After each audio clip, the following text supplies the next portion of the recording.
So what is the Orchard Audio Starkrimson 25 Mono Premium? It is a $2,500 for the pair, Class D GaN FET amplifier. I'll put specs up here. Also, there will be a link to Orchard Audio's website, and for each product, Leo's done a really good, the owner of Orchard Audio has done a really good job of providing all of the specifications from his analyzers, graphs, charts, everything you could ever want to know about the amplifier is upside down, inside out.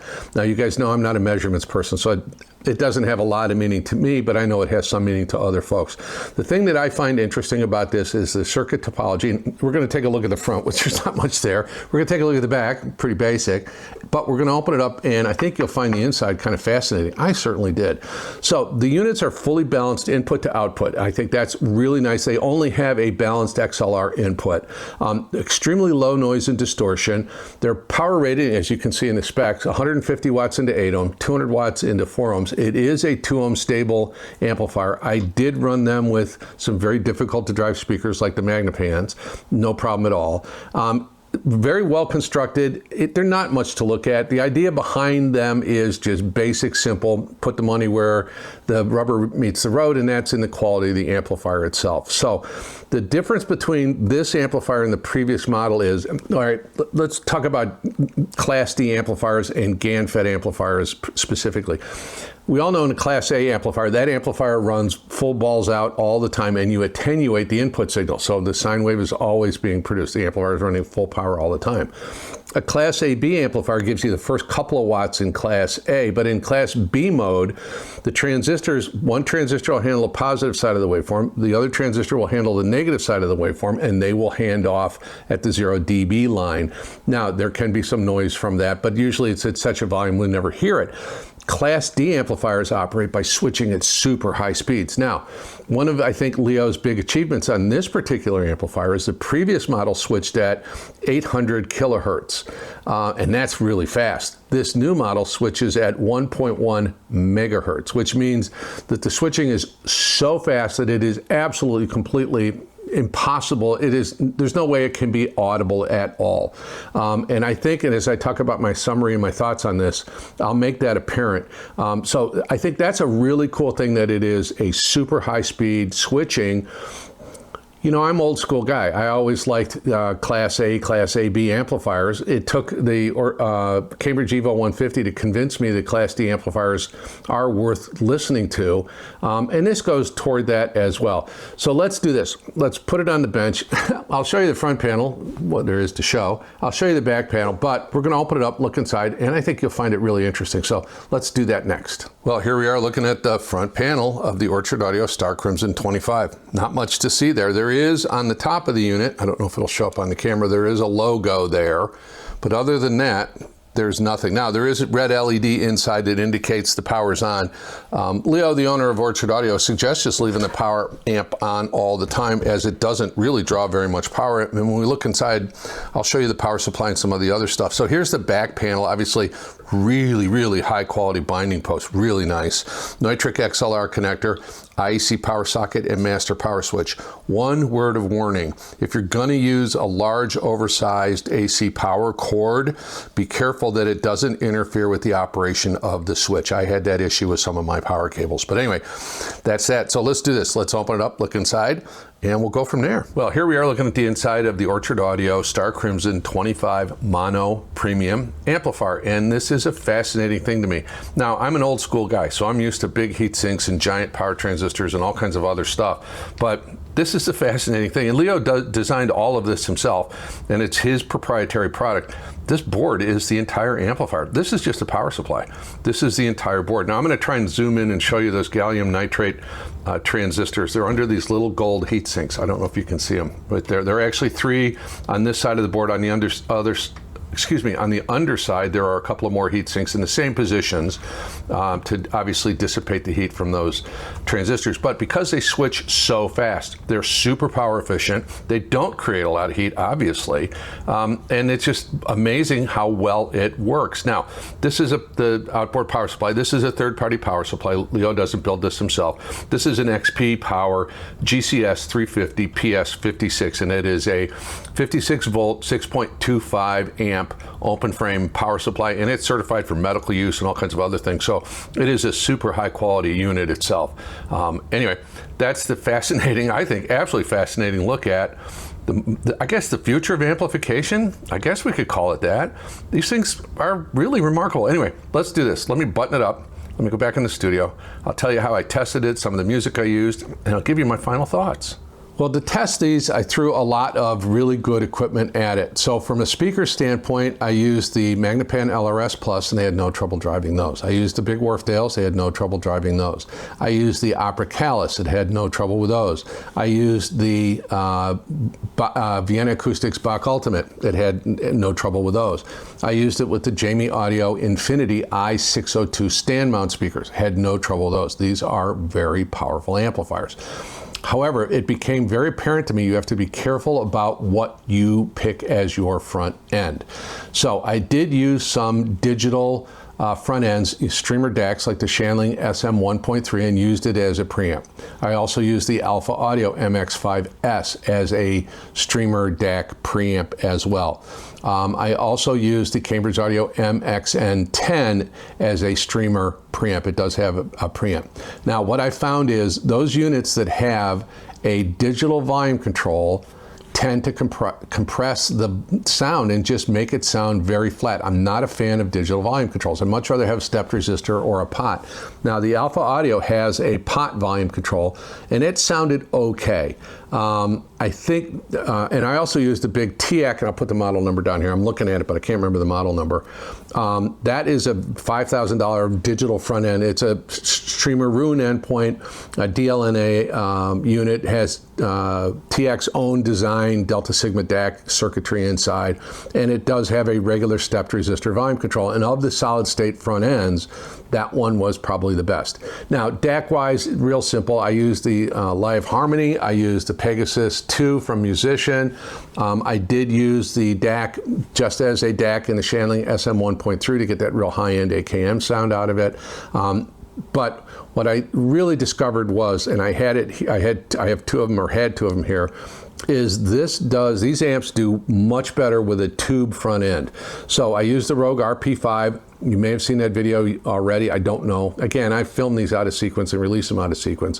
The Rogue RP5 is a full-blown tube preamplifier using 12AU7s, actually ECC 822Ss, I think, in that particular one I had.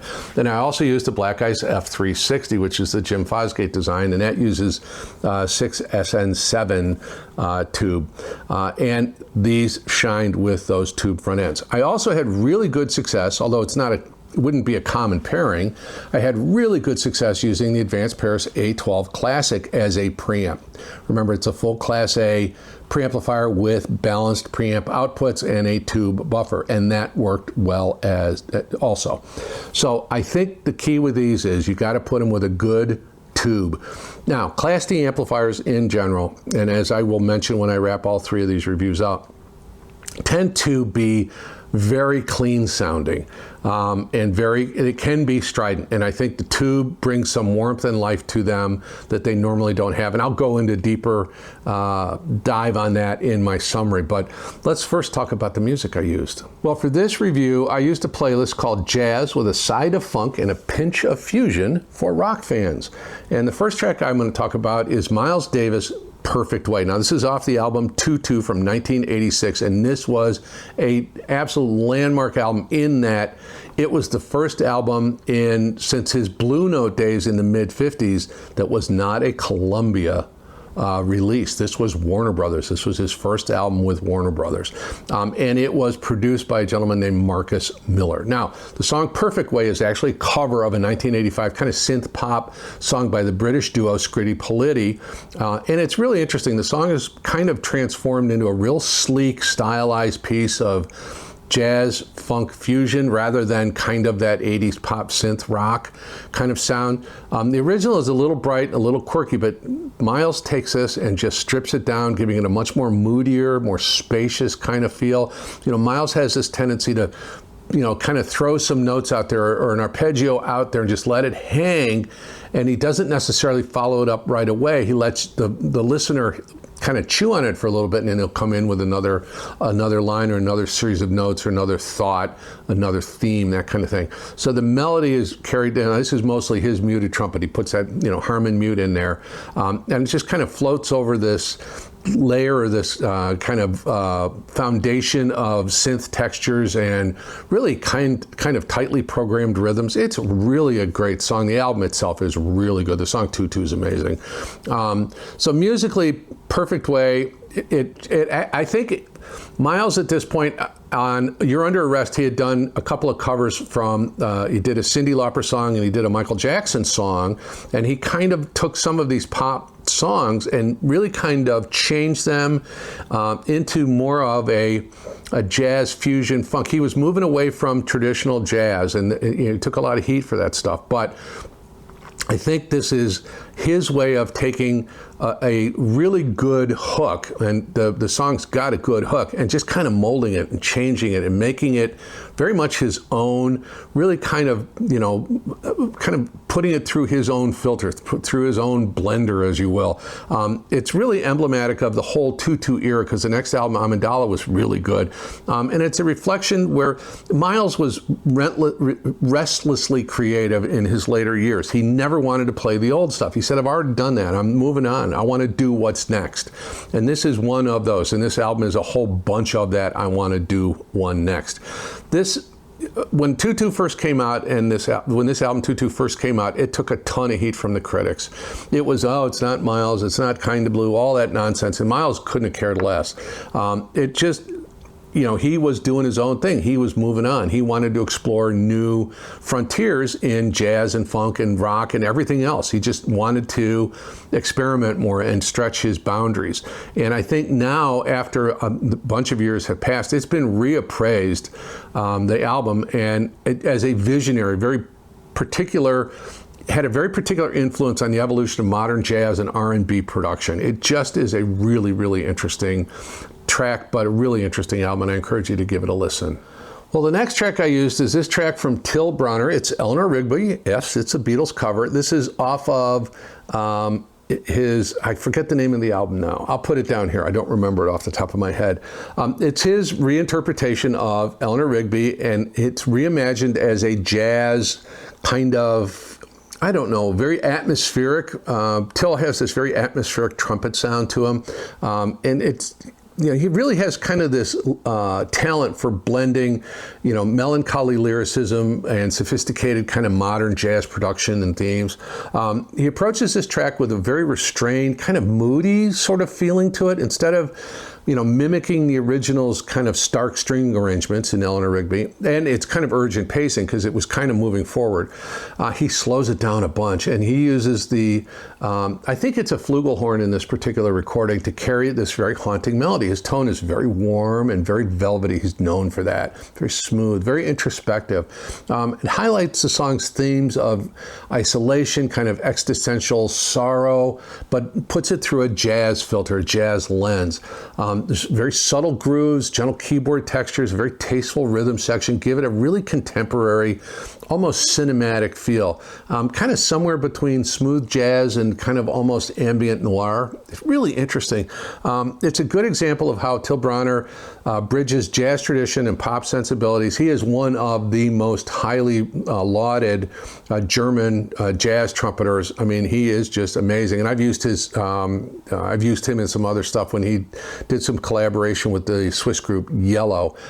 I just think he's not trying to copy the Beatles. He's not trying to outdo the Beatles. Instead, he's trying to expand, kind of add some emotional weight to it, add some really very understated elegance. It really kind of makes it resonate in a completely different musical space.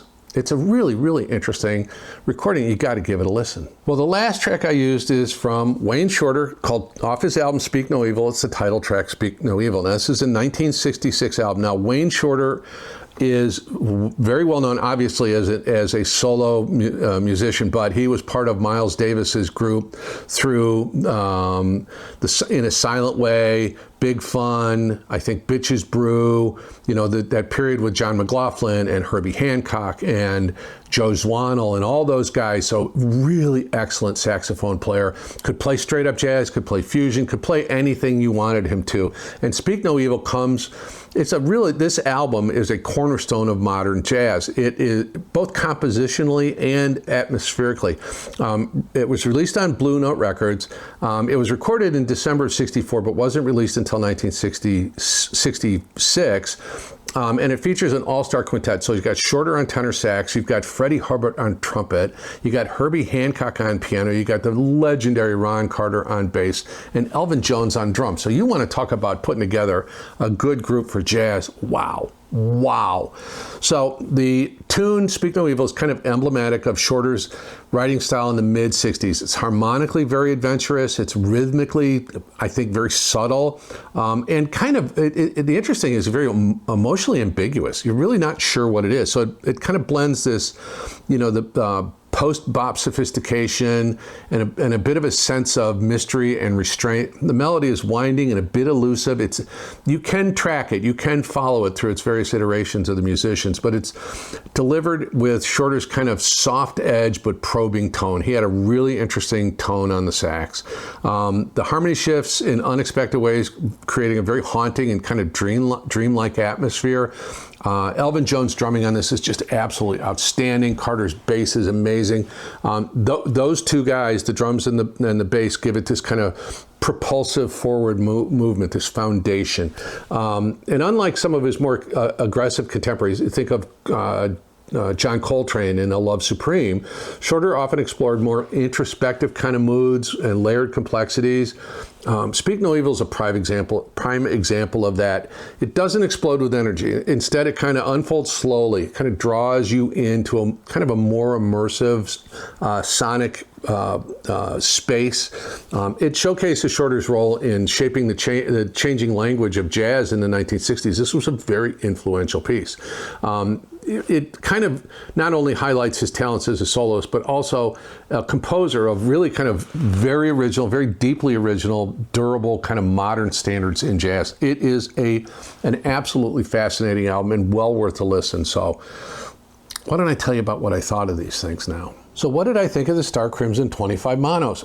I really like these. I think, I did review the Starkrimson Ultra single chassis amplifier back early in the beginning of the channel, and I called it a straight wire with gain. It was characterless. It had no sound of its own. These actually have some character, and I find that fascinating. And I don't know if it's because it is an all-new amp module. I don't know if it's the new switching speed, the new design, whatever it happens to be, but I think they have a little bit of warmth through the vocal range of the mid-range.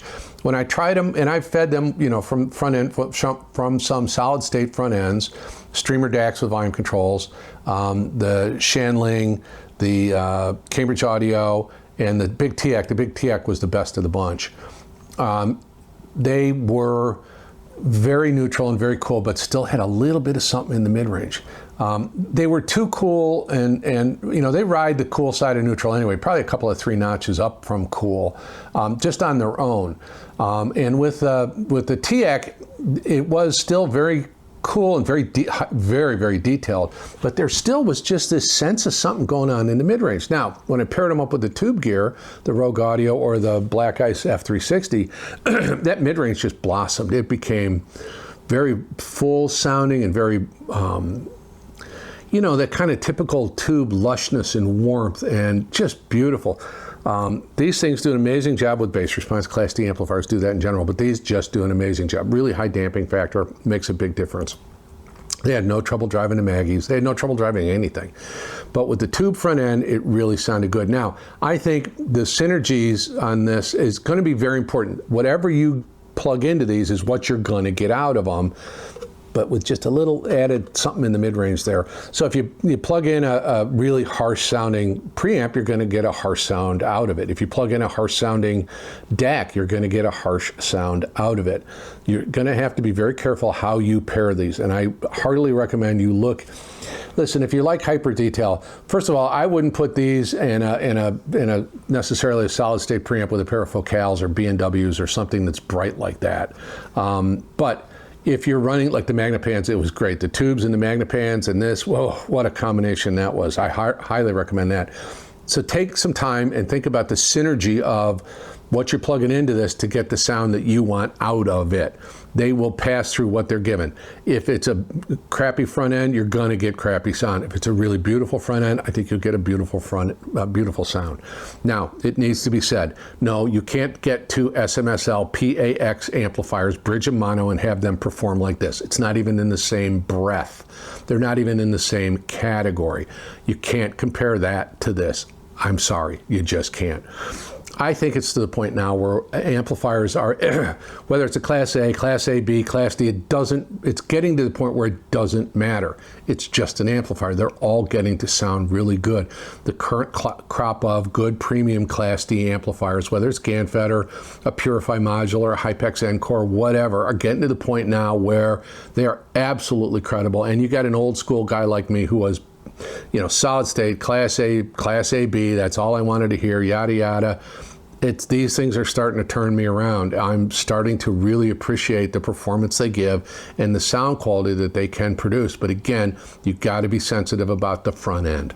Anyway, the Starkrimson 25 monos, I highly recommend these at $2,500. They're absolutely worth a look. But again, careful what you pair them with. Anyway, that's that. Well, hopefully you enjoyed that video. Hopefully you'd be willing to give me a like and your subscription. That would count a lot. Thank you so much.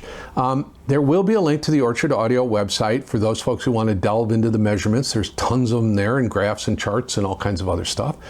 There will be in the pinned comment and in the video description a channel membership link if you're interested in joining the channel. There will be a link to both the title and Qobuz version of the playlist, jazz with a side of funk and a pinch of fusion for rock fans. That will be there. There are some affiliate links in the video description. You guys know the drill on those. Please comment. Let me know your thoughts. Don't ask me if a SMSL PAX GaNFET amp will compete with these. They don't, period. Doesn't. It's not, you shouldn't even talk about them in the same breath. I'll get that out of the way up front. But anyway, share with me your thoughts on that. I think that's everything. It is. Like, subscribe, comment. Follow me on Instagram if you want to. My name is Ed Homewood. This is the Old Guy Hi-Fi channel, and you know what I'm going to say next. Do yourself a favor. Put on some beautiful music. Sit back, relax, and just enjoy the rest of your day. You gave me a lot of your time today, and I am grateful for it. Thanks so much.